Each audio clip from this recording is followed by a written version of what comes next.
right, TGIF, everyone. Welcome back to another episode of In Case You Missed It, streaming on Government Technology Magazine's LinkedIn page. Today, we're going to be talking about the future of government communications with GovTech 100 company Citybot. And joining Joe and I again this week is Jed Pressgrove from Government Technology Magazine, who was also just promoted to our assistant news editor. So congrats again on that, Jed. Thank you very much. Glad to be here.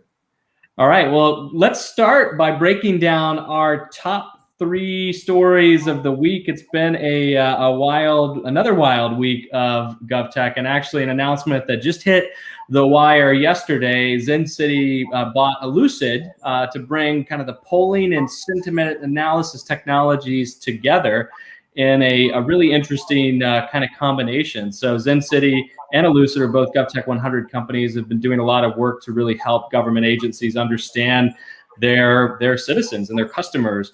And so this is a really interesting combination, I think, that will allow both that sentiment analysis piece to be combined with more quantitative analysis that comes from that direct polling dynamic. So it'll allow agencies to go a little bit deeper outside of just the data that they mine from the sentiment side of things. So we're excited about this partnership going forward. Joe, what are you seeing in your world? Well, we're fresh off our Beyond the Beltway event where we rolled out our market forecast for the year, and GovTech spending for states and localities is expected to exceed $118 billion this year. And to tell you the truth, reading the tea leaves of the GovTech IT market was a little unique this year with the pandemic, but the responses underscored the importance of IT.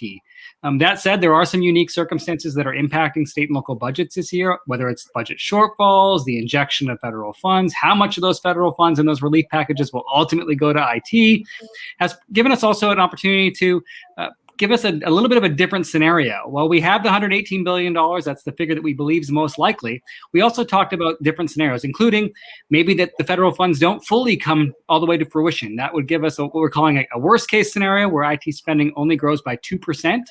That would push us about $113 billion. The most likely scenario where we see that 7% growth, that's what all of our surveys are saying from all of the front line IT decision makers, that they're expecting that type of growth this year. And then the best case scenario where IT spending actually tops 10%, that would push the market to about $122 billion. We're expecting that type of growth this year from education and health and human services specifically. But as the economy improves, things start to open up, the vaccines pick up, we could start to see this market really improve in the latter half of this year. And that said, if we see more injection of federal funds or those funds pick up and a larger share of those funds go to IT, we could see a pretty strong market this year. So that's what we're seeing so far in the GovTech market. Yeah, and Joe and team have been tracking the new Federal Appropriations Act, so we'll be breaking that down as it clears the next hurdle from a passage standpoint, and hopefully those funds will get to much needed support for state and local agencies. Jed, what are you seeing on your side? Well, Dustin, this report that we're looking at right here, this is probably the longest report that I've ever written for GovTech to date. And this is about one of the biggest issues of last year, unemployment insurance systems.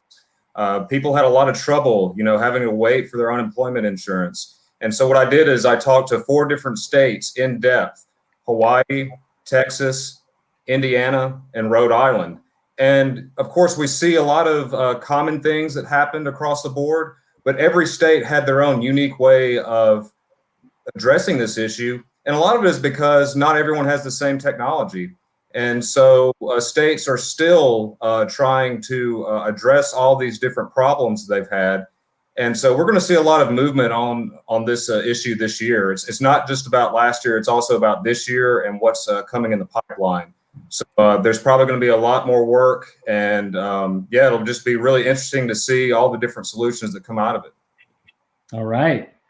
Well, that is our 3 for the week. So now it's time to bring in our special guest who's sitting backstage in our virtual green room listening to the fun. Now it's time for him to join in on the fun. So we're bringing in founder and CEO of Citybot, Bratton Riley. Bratton, thanks so much for joining. It's great to be here. Thank you so much, Dustin, Joe, and Jed, for having me today. It's great to be with you. Great to have you. Let's start first with kind of a little bit about your background and journey. And, I think the question we always like to ask the entrepreneurs in the space is, why GovTech? Why decide to build a business in this market? This is often a market that people typically say it's too hard to break into. The sales cycles are too slow, but we've, of course, seen that that's a myth. Why GovTech? you can't unwind my love for local government out of my DNA. And that's why my father was a 40-year mayor, a strong mayor form of government in Charleston, South Carolina, a gentleman named Joe Riley from 75 to 2016. And so I literally have lived almost my entire life completely ensconced in city government and the inner operations of city government, as well as, of course, the externalities, the politics. And so, and every city, every county, every government has such a privilege of relationship with all of its residents, and it's a special bond. And so with the technology that we're in with Citybot, we want to help those governments strengthen those bonds with all residents. So it's in my DNA. I can't help it. And you have to be super passionate about government to get into the GovTech game. And so I happen to be that way. Well, I love that. You mentioned strengthening that bond. So what problem does Citybot tackle for the public sector? It tackles the problem of challenging engagement and challenges in complexity of communication. And we want to make it simple.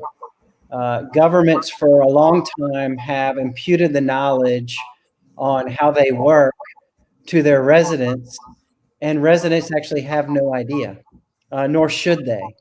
And so we want to make it easier for the resident to communicate in their own words what they need from their government through our chat systems. And so we're helping make those communications a lot easier. Bratton, one thing I'm curious about, what impact did COVID-19 have on how your customers used your technology? Well, thank you, Jed, for the question. So we have a text chat, a text alert, and web chat product. And so the AI-powered technology drives all of our technology so that we can make those communications simple and easy and interactive. And so when COVID hit, and Dustin was very complimentary of us, we really jumped on this to help our local governments use our text alert product to get the word out about COVID and the local jurisdictions' regulations around social distancing and about the pandemic in general. And so we started offering our product for free, which is a risky thing to do, of course, but it was the right thing to do in the moment because we wanted to help our government customers out in a time of need. So I think now we're using that product to, like, for example, in Brownsville, Dustin, to help with their vaccination clinics. The city's running a vaccination clinic in Brownsville, which is so cool that they've taken that upon themselves. And they're using our text alert product to let the residents know, hey, your vaccination slot is such and such in time tomorrow. Please come. Here's a location. And so we've seen a lot of use of our system during COVID, and it's been such an honor and privilege to sometimes stop doing whatever it is we're doing in a workday to help a customer out and deliver on needs that they have in and around the pandemic. So it's a privilege for us to be able to serve our customers who are the ones that are serving the residents. Yeah, I think that's great. And as you said, I mean, y'all stepped up pretty big during the pandemic. So it was great to see the role that GovTech played and how, your company, along with others in the market, really came to government's aid and assistance. So kudos on that. Now, what have you learned about building a company in this market that other startups that are listening in, or maybe entrepreneurs that are on the fence about building a company in this market, should take note of? There's no shortcuts, and it's not easy. But the primary goal is to build those relationships with potential customers, and then the customers that you have, so that they're happy with your technology. And we all know the way the growth opportunities occur for companies in GovTech are referenceable customers. The government staff in one city or county or state, and they see another government, they might know the people that work there, give them a call and say, what's been your experience like working with Citybot? Who are they like? You get married to these companies in a way, And so, they're going to ask questions like, well, what kind of people are you? And we were honored last year, obviously, and this year to be in GovTech 100. We also selected the #2 best GovTech company by ELGL. And that's all based on what our customers say about us. And so I would just tell entrepreneurs, hang in there, be patient, build those relationships, make your customers happy, and then the growth will follow. I joke with people, nothing goes viral in government technology, but I've seen some things that actually, I want to edit that comment. But hang in there, keep your customers happy, and enjoy the ride. We've seen some pretty wild stuff over the last 12 months with the pandemic, right, at both the state and local level. But whether it's been through the pandemic or even pre-pandemic, what's the most innovative ways that you've seen your technology used? So I think I'll give you an example. 2 weeks ago today, Fort Worth reached out to us because they were making, we're having a water shortage, obviously, in Texas. They were starting to distribute water at different water distribution sites. So they reached out to us and said, hey, can you get the word out about the distribution sites? And so we have our solution is a chat solution. So residents would initiate the conversation, whether it's through text message or through web, and then we integrate with the back-end tech ecosystem of a government so that our data that we collect through these conversations will drop into the back end of the government and what they have now. And so we actually changed our greeting of our response to be like, welcome to using, they call it MyFW texting with the Citybot product. Here are the water distribution sites, so that we could go all in on getting the word out on how the residents can get, little did we realize how important it was for people to be able to get drinking water 2 weeks ago. And so part of the innovation that comes around of our product is what are the circumstances that create a need and our ability to step in right then and there to help out. So that's a great example of how that plays out. Bratton, as I talked about at the beginning of this stream, unemployment insurance is one of the biggest issues since the onset of the pandemic. So I was just wondering, what are some of the ways that Citybot can help states with some of these UI issues that they may face? So I appreciate the question, Jed. Think about Citybot as a way to extend and augment the capabilities of a government communication and customer service system. And so any time that you have a high volume of communication coming in or out, and in the customer service context, and you brought up a perfect one, people wondering what's the status of my uninsurance claim or unemployment claims, and how do I get the information I need because I'm very anxious. These are very trying times. And so one of the ways that our technology can help is we can pre-build those communications into our system to accommodate the inquiries that residents might be making about their unemployment status, and really look at that. Does the state government have a call center? What are the communications in the call center? Well, let's build those in AI, and it works 24/7. So it's not always convenient for folks to connect with a customer service enterprise that's open during business hours only, for example. So let's make it accessible 24/7 on top of it all. And then we look at the different communication channels. We started with text message, Jed, because it's the most ubiquitously used communication channel in the United States. 97% of US adults are text messaging. So as we look at, and a lot of the energy that our core founding principle, we talk a lot about the digital divide, but we don't talk as much about what about the digital divide as it relates to access to government. And one of the ways that we want to break down those barriers is actually use the communication channels that people are using every day. So that's why we started with text messaging, because it doesn't unintentionally discriminate like some of the other communication channels do unintentionally. And so that's another way to say, hey, resident, hey, person, I'm so sorry you're having a unemployment challenge. Just text this number and we'll have that conversation ready for you to try to help you with what you need and get the information that you need. So we can definitely help in those circumstances. That's great. So I'm curious, you're in the communication business. You've seen a lot of behavioral changes with how people have used technology, especially in response to the pandemic. Where do you see the future of government communications going that our audience should take note of? Well, I think, thank goodness, we're seeing governments really take a look at the user experience.